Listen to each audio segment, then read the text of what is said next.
Hello everyone, we are still on Chapter 9, Classical and Contemporary Philosophies. So we are done discussing naturalism, realism, and idealism. So we are now going to proceed to our next discussion, pragmatism.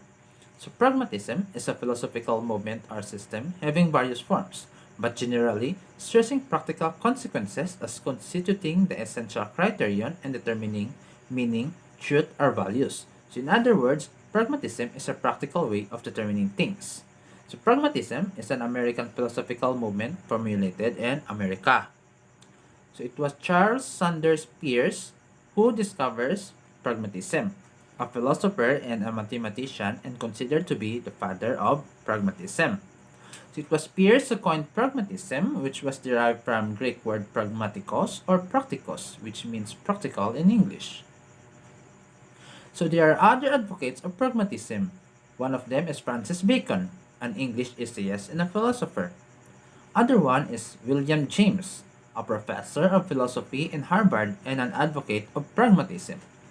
So according to James, truth must be in agreement of an idea with concrete reality and perceptible to human senses. And that idea must have practical and satisfactory results. So, that idea must be concrete to reality and perceptible to human senses. Kasi nga, yung idea daw dapat is do have a satisfactory result to be considered as truth. Kasi nga, ideas that do not have or do not being beneficial results are useless, for they are neither true nor significant. Kasi nga, kung yung idea is cannot be accepted or not based on reality, it will be a false idea. So James believed that pragmatism is a method of solving or evaluating intellectual problems and a theory about the kinds of knowledge we are capable of acquiring. So in pragmatism and ethics, there is an intimate connection between pragmatic conception of truth and the notion of goodness. So according as a discussion is on the previous chapters, humans seek for beauty, truth, and goodness. Kaya yung conception of truth at saka yung notion of goodness is connected sa isa't isa. So experimental method of knowledge. Knowledge is descriptive and experimental because what is known is always known in achieving a satisfactory given unit of experience. Kaya nga, yung knowledge natin is being descriptive and experimental because we are using it in our daily lives. So, we use to experiment those ideas and we are trying to use it and apply it to our daily lives to determine if that is a true. So, in metaphysics, the world is characterized throughout the process and change. Kasi nga, according sa kanila, yung world daw is a process and change throughout the process. Kasi nga sabi nila, change is constant. Kasi nga, lagi na lang nagbabago yung panahon and yung mga bagay-bagay. So the world is like an ongoing stream. It is being compared to a river. It is overflowing stream of change and movement. Kasi nga kung minsan yung river is may tendency sa nalalakas yung flow and then may tendency na mahina. May times na mababaw and then may times na malalim yung river. Kaya it was compared to the world. So in pragmatism, it means that the world is an one-going stream where nothing is permanent or static. Kaya nga sabi ko, yung world is continuous na umiikot and then having its processes. Hindi siya naging steady lang sa isang lugar. It is in flux and continuous movement.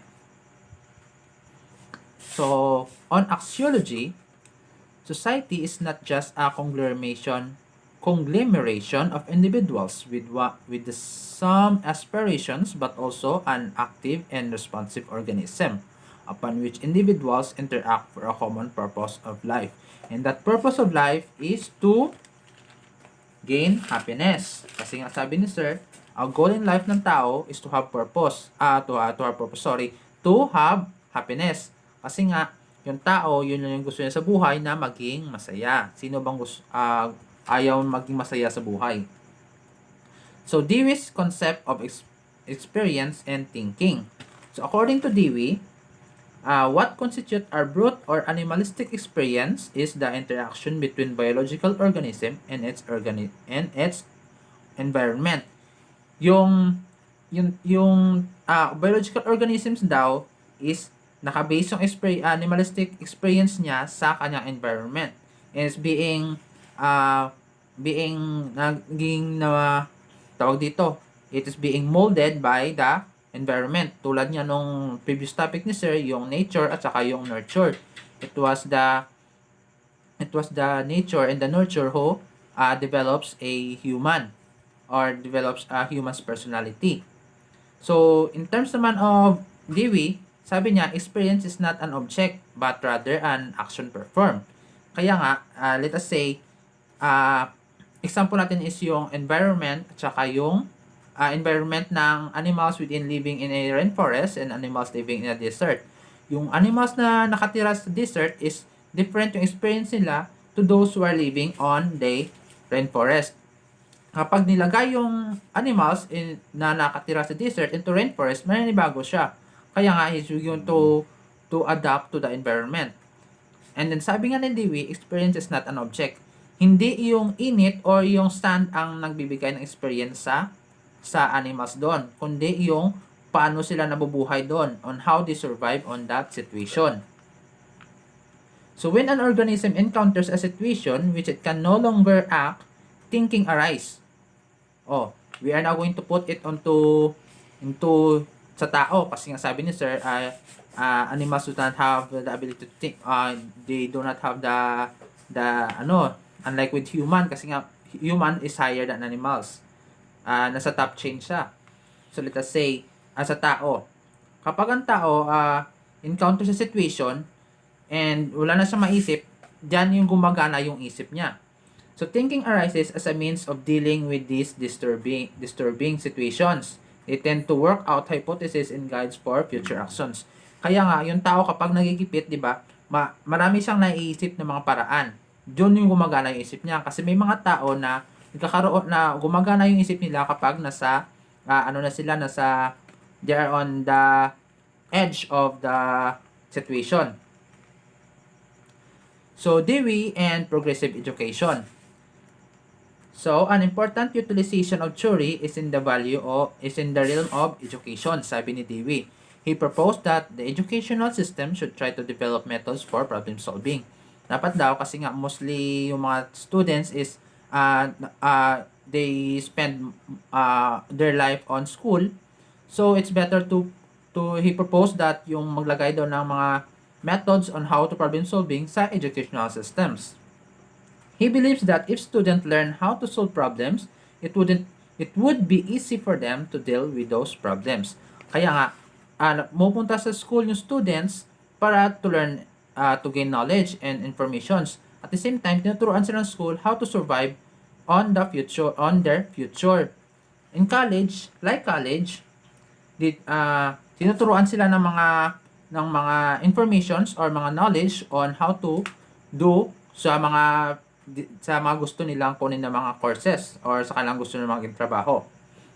They would learn how to choose satisfactory adjustments to their environment and consequently develop different means which would help them solving bigger problems.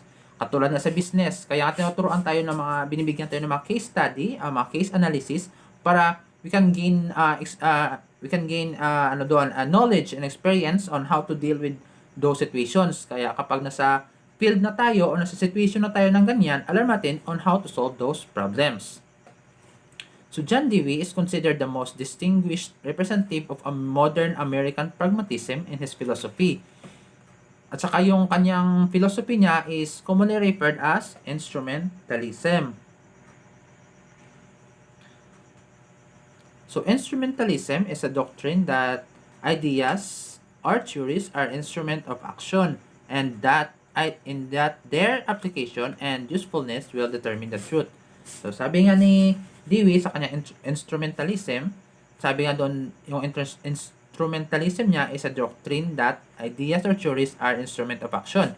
Yung mga yung mga idea natin is just an instrument in determining yung truth daw on how we apply those ideas or paano natin maging useful yung mga ideas na yon to determine the truth. Katulad niya ng example natin yung sa kapag may gusto ka isang tao at saka gusto mong malaman kung may gusto rin siya sa'yo.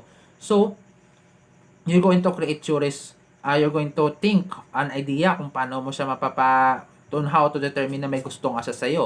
So, yung gagawin mo is you're going to lalapitan mo siya and then you're going to propose yourself. Sasabihin mo may gusto ka sa kanya. Kung gusto mo ring malaman kung yung katotohanan kung may gusto rin siya sa'yo o wala. Kaya yun ang example ng instrumentalism. So next is philosophy of education vis-a-vis progressive education. So philosophy, yung relation ng philosophy of education sa progressive education. So here are some tables explaining the field of philosophy. Yung nakikita natin dyan is the philosophy, the different classical contemporary philosophies on our topics, the idealism, realism, pragmatism, existentialism, and the philosophical analysis. Then makikita nyo naman sa taas is the different branches of philosophy. Yung physics, metaphysics, epistemology, axiology, education application, and proponents. Diyan, nakalagay dyan yung mga description nila into different branches. And also, here yung mga others, philosophies, aims for education, nature of curriculum, role of character of teachers, role of character of learners, the methods of teaching, nature of classroom, and sa taas, yung mga idealism, realism, humanism, pragmatism, reconstruction, existentialism, and democracy. And that ends my discussion for this topic. See you next time again, guys. Thank you and goodbye.